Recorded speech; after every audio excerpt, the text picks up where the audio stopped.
Hello friends, here is a new story. I hope you all like the video and subscribe to my channel. Now here is summary. When they were mortal they were in love, now they are gods that are twins with a child. What will Artemis and Apollo do when the lines are not so simple anymore? Naruto will still be a Jinchuriki but will be raised by the twin archers in the PJO world, not Kahona. Please like the video and subscribe to my channel. After for the first day with the hunt, Artemis and Apollo had teleported with the wide-awake Naruto to some woods about 1 mile away from the current location of the hunters' campground. Naruto, time to meet your sisters. Artemis told Naruto happily, but her surprised Naruto started whimpering and looking around. He was nearly at the point of tears as the worried mother tried to soothe her baby. Naruto, what's wrong? Artemis asked Naruto worriedly, nearly at the point of hysterics, until Apollo coughed, getting her attention. Artemis was about to shout until she saw the baby bottle filled with warm milk.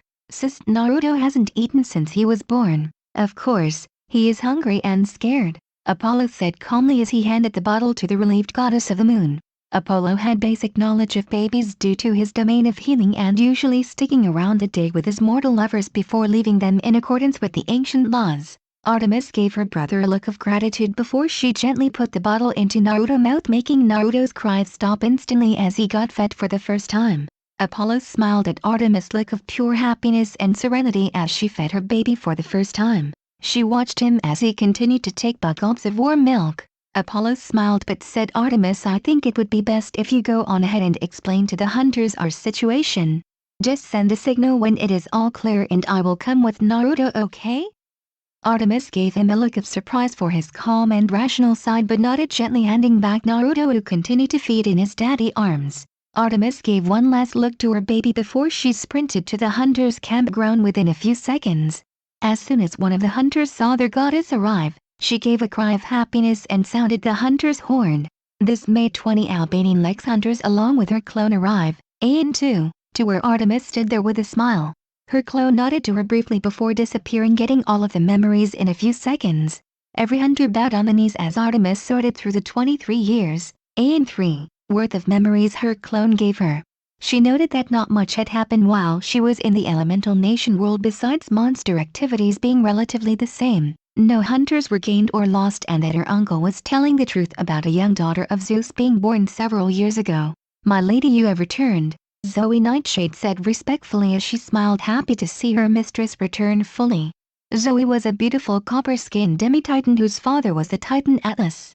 She, like all hunters, appeared to be in their teen years, with her looking like 14 to 16 teenage girl with a silver circlet in her hair signifying her rank as lieutenant of the hunt. She had long black hair and dark brown eyes. My lady, is it true you become mortal in that other world? A young voice said excitedly as Artemis smiled at the owner of the voice. It was rumored that going to that realm as a god made you immortal with any damage not transferred over when they returned. Chloe, be respectful. Zoe chided the younger hunter as Artemis raised a hand. Zoe, be calm. Yes, Chloe, I did become a mortal called Kushina Uzumaki while I was in the elemental nations. Artemis confirmed as the hunters rose, with Artemis giving a hand signal. The hunters started to whisper in excitement, with most of the chatter wondering how many men she killed in that realm. Artemis sighed as she no longer felt the same hatred or mistrust for males she had prior to being Kushina. She learned that men could be good and women be evil, watching the war-torn world show no discrimination based on gender. My dear hunters, I have treated you as my sisters and in some ways my daughters, Artemis started as the hunters beamed in pride and happiness. However, during my stay in the elemental nations, I fell in love and had a child, Artemis said as she raised a hand at the shouts of outrage from her hunters. This made them quiet instantly due to years of traveling. They knew when their goddess wanted to talk, she had the floor. Since this child was born when I was mortal, my vow remains as I did not lose my chastity in my godly form, Artemis was quick to explain. After some consideration, I decided to bring my child over, and with my father's permission I am allowed to raise my child here with my hunt. Artemis finished, waiting to gauge her hunters' reactions before revealing more. Along a few minutes of discussion, Zoe nodded and said, although we are shocked, my lady, we would happy to welcome our new sister as part of the hunt, especially as she is technically your blood.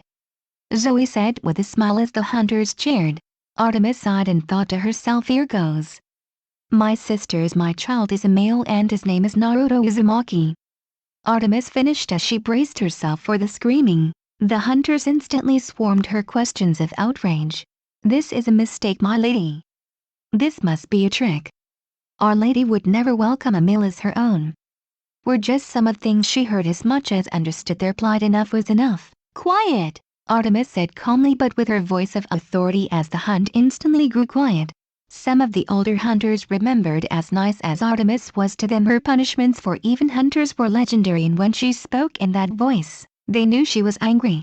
I know this is a surprise and I understand this is sudden, however, I will not allow any harm to come to my child. Naruto was certainly a surprise when I awoke as myself, but he is an OTM mistake. I have chosen to accept him as my child and care for him so he can be the first decent man, and I will not accept any harm to come to him at all. Understand? Artemis demanded with a glare at her hunters who reluctantly nodded. My lady, who is this child's father? Zoe asked carefully. She didn't instantly hate the child as she understood he was innocent, but she would watch him carefully for her lady's sake. Apollo also went to Otherworld and became a man called Minato Namikaze, who became my mortal self-husband, meaning Naruto is her child born from love and marriage. Apollo is not my lover or husband, but he is still the father or my child.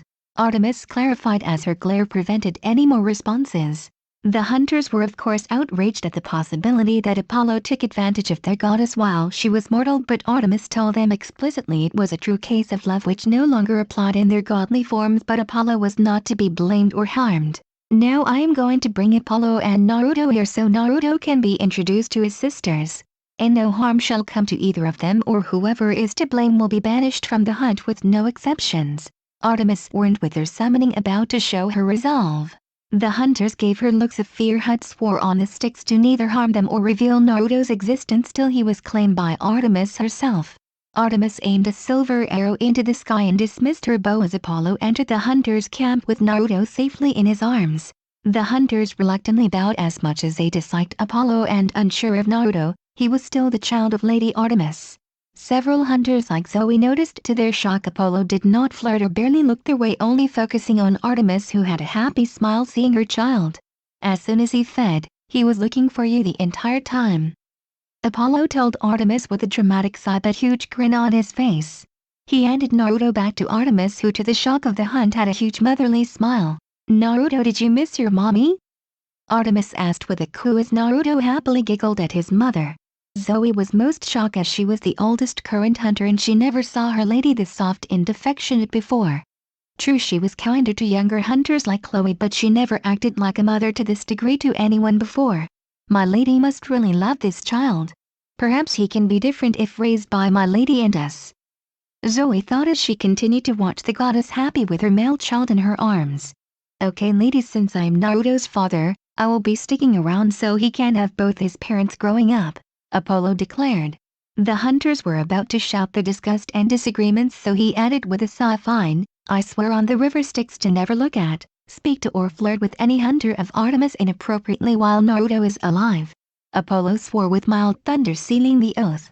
This made the hunters gasp as swearing on the river Styx was serious even for gods. They all knew he would never try to seduce them due to their oath, but to swear to not flirt with them was uncharacteristic on him. Also, Lady Hestia is going to be his godmother, so she will stop by once in a while to spend time with Naruto, Artemis announced as Naruto cooed and raised his hands happily hearing this. You like Hestia, don't you? Artemis cooed in response, happy Naruto already loved his auntie. This warm display warmed the heart of several of the hunters to see their patron so happy and to see that Naruto was not a despicable male as they met but an innocent child that brought out true smiles out of his mother. Who would like to say hello to their new brother? Artemis asked as she turned Naruto so he can stare at the hunters with his innocent blue eyes. The hunters were reluctant to volunteer despite them accepting that their goddess had a child that was male. Most of them were not eager to accept him right away as part of their family. However, one brave hunter was thrilled. Chloe immediately ran Artemis and gently cupped Naruto's cheek, squealing in delight when the adorable baby started babbling and rubbing his cheek against her hand. Chloe was a daughter of Demeter who was physically only 8 years old before she became partially immortal. Her father had died protecting her from monsters, and left with few options, Demeter had asked Artemis to take her daughter as a hunter, which she accepted. Due to her loving father, Chloe never developed the same hatred for all males as most of the hunt did and simply shunned having romantic relationships forever. Chloe was a petite 8-year-old girl who had long black hair and forest green eyes.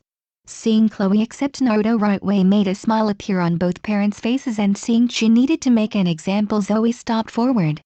She bowed to both gods before she stared into the curious eyes of Naruto. "Hello Naruto, I will be your sister Zoe and teach you how to treat girls right," she declared as she rubbed his head, getting coups in return before Naruto yawned. Artemis thanked both Chloe and Zoe before she took Naruto into her tent and laid Naruto in his crib, letting him suck on her finger before he fell asleep.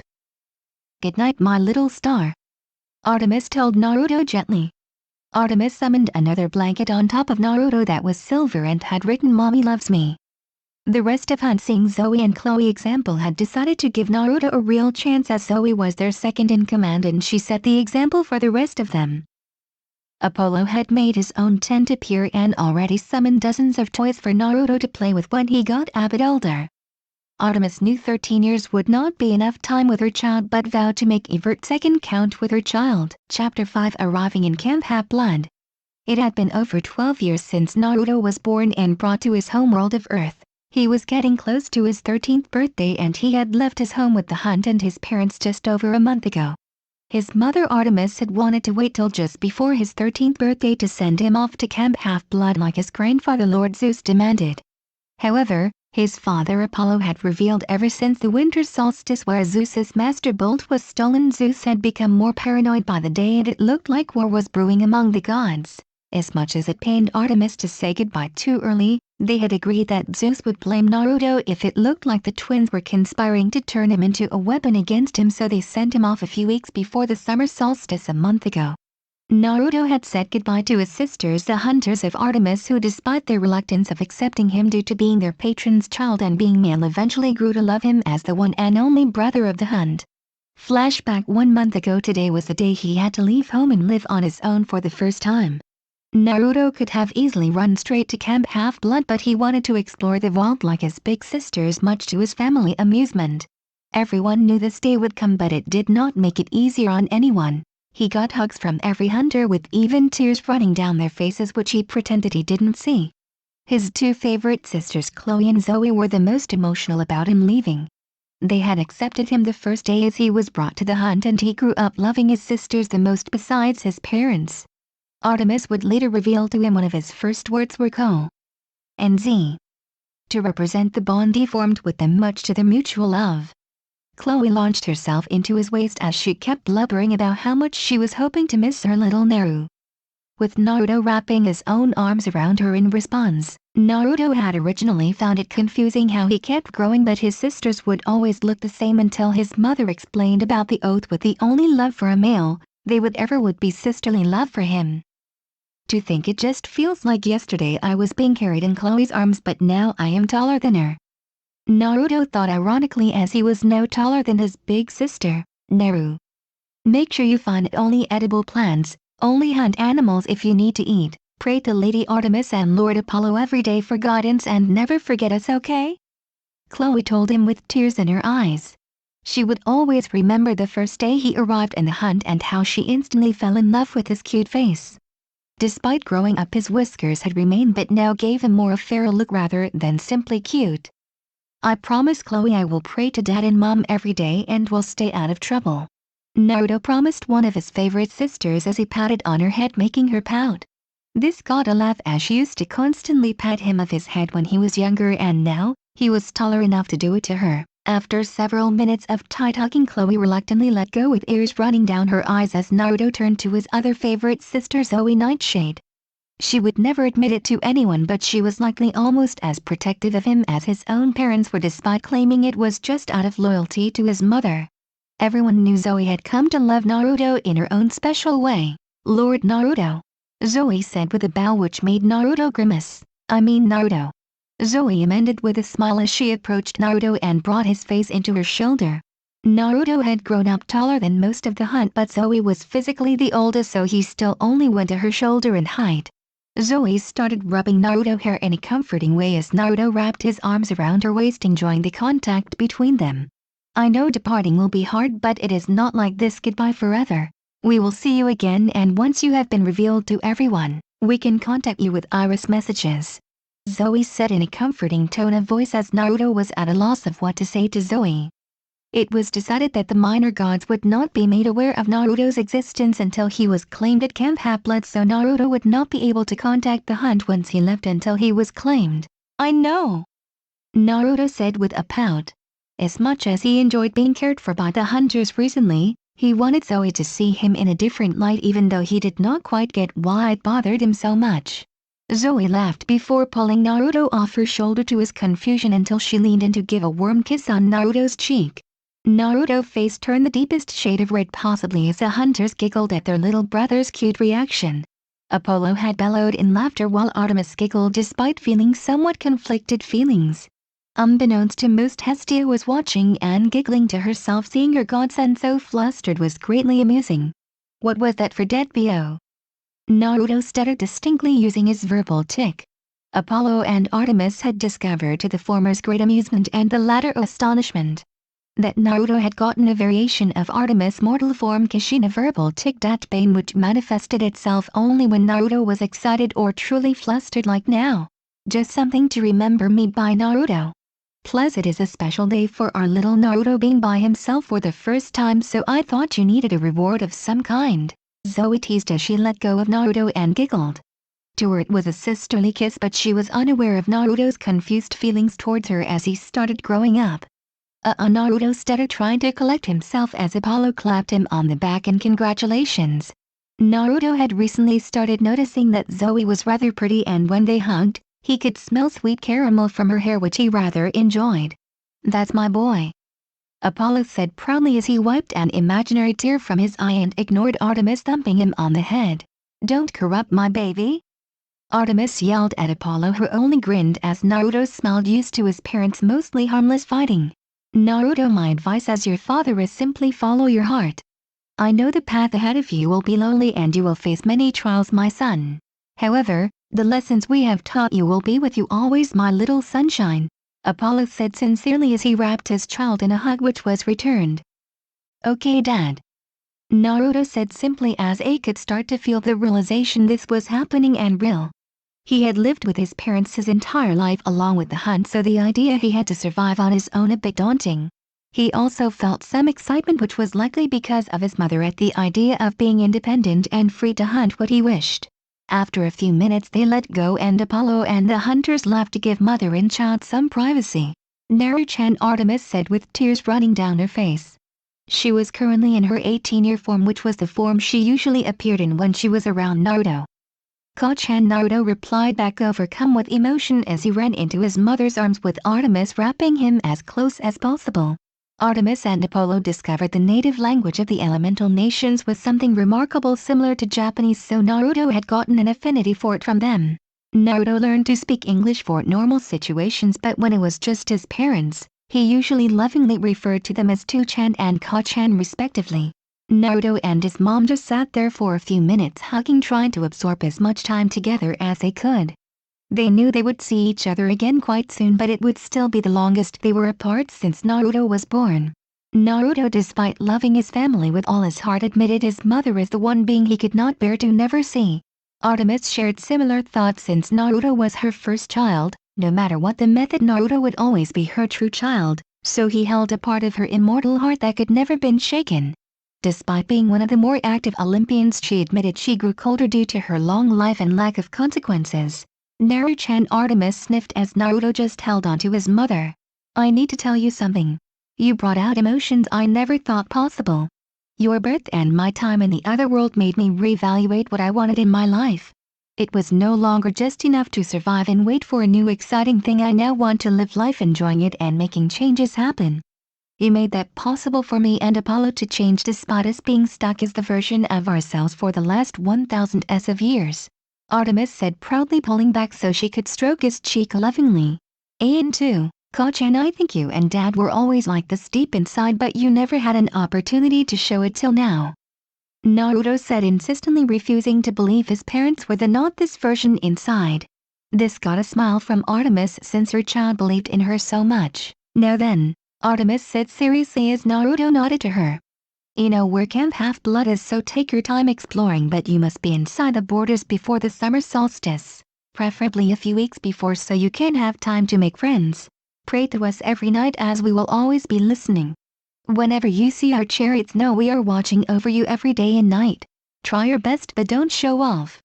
Take pride in your accomplishments but not prideful, as that is the ruin of every hero.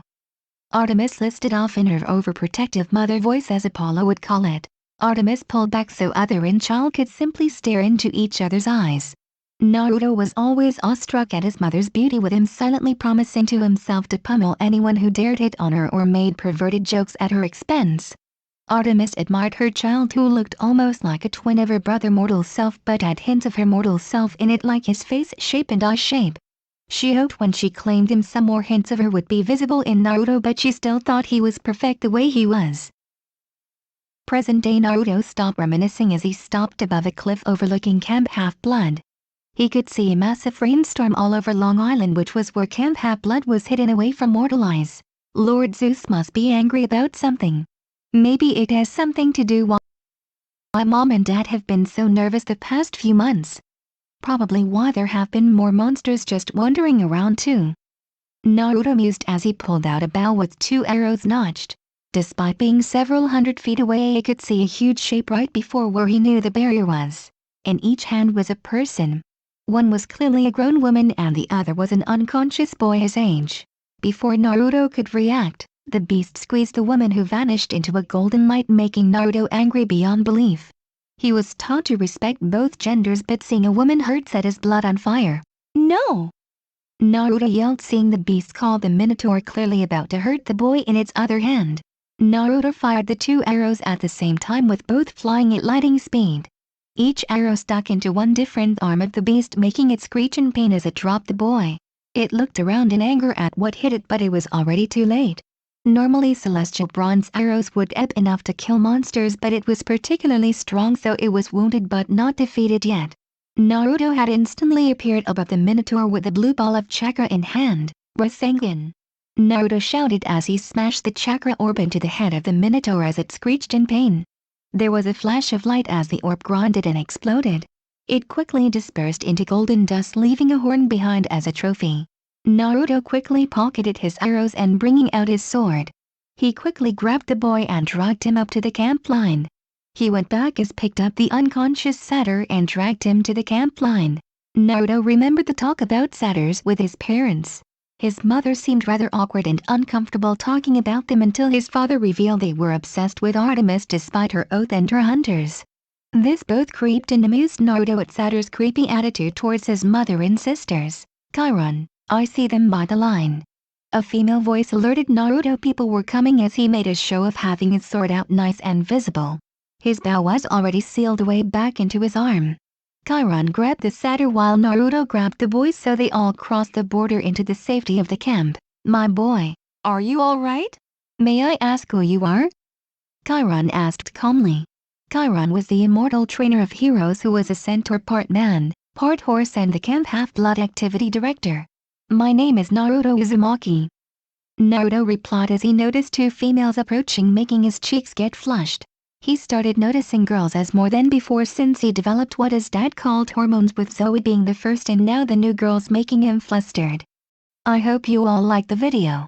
And if you all want the next part of this video, please like the video and comment 3 hearts. Please subscribe to my channel so whenever I upload a video you will notify.